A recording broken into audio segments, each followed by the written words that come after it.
여러분 혹시 그 모 햄버거 회사에 그 햄버거 패티 사건 기억나시나요? 몇 년 전에 있었는데 모두 다 혈변을 보는 아주 심각한 식중독에 걸려서 그 중에 몇 명은 용혈성 신장 증후군까지 와가지고 신장 투석을 받은 경우도 있고 심지어 영구적으로 신장에 손상이 발생한 경우도 있어가지고 문제가 되었던 일이 있거든요.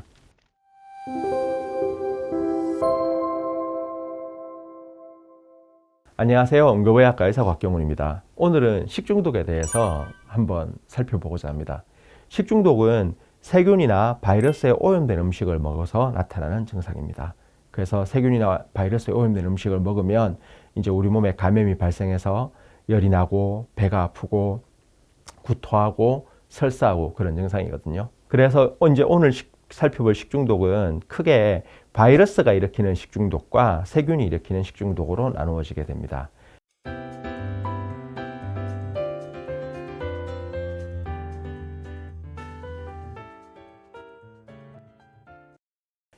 여러분 세균이 일으키는 식중독 중에서 가장 흔한 것은 포도상구균에 의한 식중독이거든요.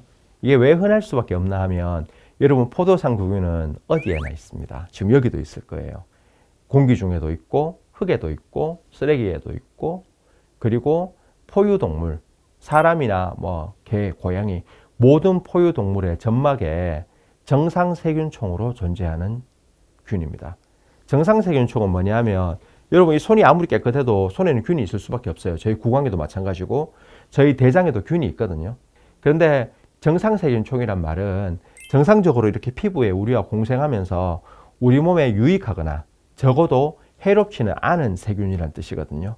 그렇지만 가끔씩 어떤 문제가 발생하게 되면 이런 정상세균총에 속하는 세균도 감염을 일으킬 수 있습니다. 그 대표적인 사례가 포도상구균이거든요. 그래서 이제 포도상구균이 이렇게 모든 곳에 다 존재하기 때문에 어떤 음식에든 다 발생할 수 있어요. 제일 많은 거는 피부에 보통 이렇게 어디 감염되고 이런 것도 포도상구균에 의한 경우가 많은데 전형적인 사례는 식당 조리하는 분이 포도상구균에 감염돼가지고 그 분의 균이 음식에 들어가서 이제 먹은 사람을 감염시키는 경우죠. 그 다음에 잘 씻지 않은 채소에서 감염될 수도 있고 덜 익힌 고기에서 감염될 수도 있습니다. 어쨌든 이런 포도상균에 감염이 되게 되면 포도상균이 일으키는 식중독은 되게 특징적이에요. 일단은 그 음식 먹고 3시간 정도 지나면 되게 아픕니다. 3시간 정도 지나면 열나고 배가 아프고 설사하기 시작합니다. 보통은 치료를 안 해도 한 하루나 이틀 지나면 제대로 낫습니다. 그러니까 특별한 치료를 하지 않아도 건강한 성인의 경우에는 제대로 나아요. 그런데 우리가 이런 식중독이 발생하면 제일 큰 문제는 탈수가 되는 거거든요. 설사를 계속 하니까. 그래서 성인은 어떻습니까? 몸이 크잖아요. 그래서 탈수에 잘 견딜 수 있거든요. 그렇지만 청소년이나 소아 같은 경우에는 특히 영유아는 몸이 작기 때문에 식중독이 발생하면 탈수가 치명적으로 발생할 때가 꽤 많습니다. 그리고 설사하면 아무것도 안 먹이시는 경우가 있는데 제가 말씀드렸지만 애들은 탈수에 잘 못 견디기 때문에 먹기만 하면 설사한다고 정말 물도 안 먹이고 가만히 내버려 두면 탈수가 점점 더 심해집니다. 물을 먹고 설사를 하는 것이 탈수가 덜 됩니다. 그러면 이렇게 다들 물으시거든요. 그럼 병원에 가니까 입원해서는 금식하던데요. 여러분 병원에 입원해서 금식하는 이유는 정맥주사를 통해서 수액으로 수분을 계속 보충하잖아요. 그러니까 금식시키는 거거든요. 그렇기 때문에 여러분 설사를 하더라도 물은 먹어야 됩니다. 그리고 설사를 너무 심하게 해서 물을 먹자마자 계속 설사를 한다면 병원에 오셔야 됩니다. 그 다음에 이제 이런 포도상구균 식중독 말고 우리가 이제 문제가 되는 식중독이 이제 대장균에 의한 식중독이죠. 근데 대장균에 의한 식중독은 특징이 뭐냐 하면 하루 지나야 아파요. 하루. 보통 잠복기가 하루 한 24시간에서 72시간인데 대장균에 의한 식중독도 비슷합니다. 보통은 요거는 2, 3일 정도 48시간에서 72시간 정도 지나면 역시 자연적으로 낫습니다. 젊고 건강한 성인의 경우는요. 그렇지만 이제 아이들은 역시 탈수에 취약하기 때문에 이런 경우에도 역시 병원에 가셔야 됩니다. 그런데 이제 사실은 지금까지 살펴본 포도상구균 감염하고 대장균 감염은 심각한 식중독은 아니에요. 이거는 뭐 늘 나타날 수 있고 자가제한적이거든요. 자가제한적인 얘기는 놔두면 자연스럽게 낫는 경우가 제일 많다는 뜻입니다. 젊고 건강한 성인의 경우는요. 그렇지만 이제 지금부터 살펴볼 식중독은 조금 더 문제가 되는 식중독인데, 여러분 혹시 그 모 햄버거 회사에 그 햄버거 패티 사건 기억나시나요? 몇 년 전에 있었는데, 그 유명 햄버거 회사의 햄버거를 먹은 아이들이 모두 다 혈변을 보는 아주 심각한 식중독에 걸려서 그 중에 몇 명은 용혈성 신장 증후군까지 와가지고 신장 투석을 받은 경우도 있고, 심지어 영구적으로 신장에 손상이 발생한 경우도 있어가지고 문제가 되었던 일이 있거든요. 그 햄버거 패티 사건이 흔히 얘기하는 살모넬라균 혹은 여러분 O157균이라고 들어보셨죠? 대장균 중에서도 이제 출혈성 설사를 만드는 균들이 있거든요. 대표적으로 살모넬라하고 이제 대장균 중에서도 O157균 같은 것이 대표적인데, 예, 이런 균들은 이제 앞에 우리가 앞서 살펴본 일반적인 대장균이나 아니면 포도상균과 달리 출혈성 설사를 만들게 됩니다. 이 출혈성 설사의 문제가 뭐냐 하면 살모넬라균이나 O157균처럼 출혈성 설사를 일으키는 세균들은 신장 기능을 저하시키는 우리가 용혈성 요독 증후군이라고 하죠. 헤몰리틱 유레믹 신드롬이라고 하는데 영어로 하면 그런 문제를 일으키게 되고, 용혈성 요독 증후군이 발생하게 되면 신장 투석이 필요한 경우도 있고 사망하게 되는 경우도 있고, 회복하고 난 뒤에도 영구적으로 혈액 투석을 받아야 되는 경우가 있거든요. 그래서 이런 살모넬라균하고 이제 O157균은 굉장히 주의해야 되는데, 살모넬라균은 여러분 어디에 이게 많이 존재하냐 하면 파충류나 거북이의 피부에 있거든요. 이게 원래 많은 데가 닭 같은 데도 많고요. 닭이라든지 아니면 그런 가금류, 쉽게 말해서 닭 오리에도 많고 파충류에도 많아요. 그렇기 때문에 이제 집에서 거북이 키울 때 주의할 게, 거북이를 만진 다음에 꼭 손을 씻어야 됩니다. 거북이를 만진 손으로 다른 걸 계속 직보하면 살모넬라균 오염시킬 수 있거든요. 그 다음에 달걀은 잘 익혀서 드셔야 돼요. 달걀을 먹을 때. 살모넬라균, O157균 모두 다 좀 비위생적인 환경에서 잘 나타나기 때문에 이제 고기를 제대로 잘 보관하지 못하거나, 그 다음에 그 O157균 같은 경우에는 대장균의 일종이기 때문에 이제 소나 돼지의 장에도 있거든요. 그렇기 때문에 이제 그런 소와 돼지의 장에 있던 세균이 도축 과정에서 그런 이제 내장에서 흘러나오는 물질에 오염돼 가지고 이제 고기가 오염되는 수가 있거든요.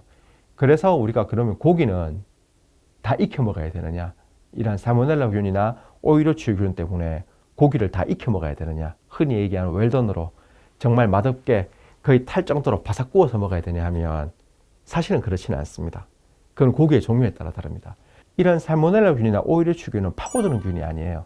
원래 내장 같은 데 있는 균이고, 특히 살모넬라균은 그 고기 자체에 그 근육에 있는 균이 아니라 다른 데 있는 균이 어떤 가공 중에 표면에 내려앉는 경우거든요. 그 다음에 O157균도 마찬가지고요.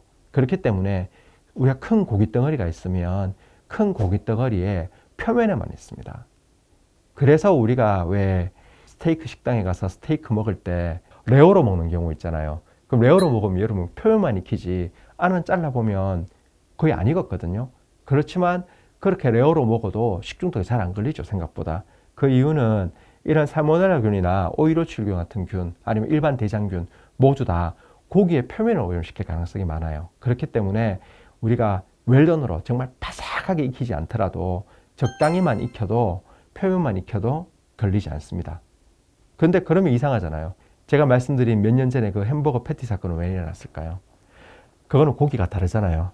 햄버거는 고기를 그냥 이렇게 덩어리 고기가 아니고 잘게 다져가지고 버무린 고기잖아요. 그렇기 때문에 잘게 다지면서 버무리면서 표면에 있던 균이 이 안까지 들어가 있을 가능성이 있어요. 그렇기 때문에 우리가 패티를 만들 때는, 그러니까 소고기 햄버거의 패티나 고기 완자 이런 거 만들어서 먹을 때 문제가 뭐냐 하면, 그렇게 고기를 짓여겨서 뭉쳐서 다진 음식은 끝까지 다 익혀야 됩니다. 내부까지.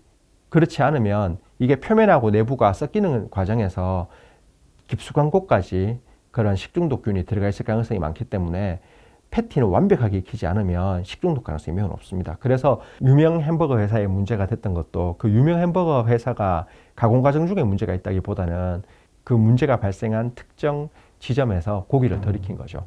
아무리 좋은 고기로 깨끗하게 만든다고 해도 패티로 만드는 고기는 안까지 완벽히 익히지 않으면 이런 치명적인 식중독이 발생할 가능성이 매우 높습니다. 그렇기 때문에 꼭 여러분 그 햄버거 패티 같은 거는 끝까지 다 익었는지 확인을 하고 먹는 것이 가장 좋습니다. 이런 세균성 식중독을 일으키는 균의 마지막으로 살펴볼 게 비브리오거든요. 비브리오는 우리나라의 삼면에 있는 모든 바다에 늘 서식하는 세균입니다. 비브리온이 그 수온이 좀 떨어지면 비브리오균이 활성이 줄어들기 때문에 겨울에는 좀 적지만 봄부터 가을까지는 우리나라는 삼면 바다 모두에 비브리오균이 다 있습니다. 그렇기 때문에 봄, 여름, 가을철에 우리가 회라든지 날 것으로 먹는 그런 해산물은 다 비브리오 식중독의 위험성이 있거든요. 그렇기 때문에 이제 비브리오 식중독은 사실은 큰 문제가 되진 않긴 하지만 이제 여름철이나 이럴 때는 해산물을 이제 너무 어린 아이들한테는 안 먹이지 않는 것이 좋습니다. 이제 건강 어른 같은 경우에는 어느 정도 잘 관리된 횟집에서 회나 해산물을 날 것으로 섭취해도 비브리오 식중독에 잘 걸리지 않고 걸린다고 해도 치명적인 문제가 발생할 가능성이 적지만 아이들 같은 경우에는 이 비브리오 식중독이나 이런 데 걸리면 아이들은 탈수에 잘 못 견뎌서 아주 치명적일 수 있기 때문에 아이들은 여름철에는 해산물을 날 것으로 섭취하지 않는 것이 좋습니다. 그래서 이제 아이들과 같이 회를 먹을 때는 회는 겨울에 먹는 것이 좋습니다.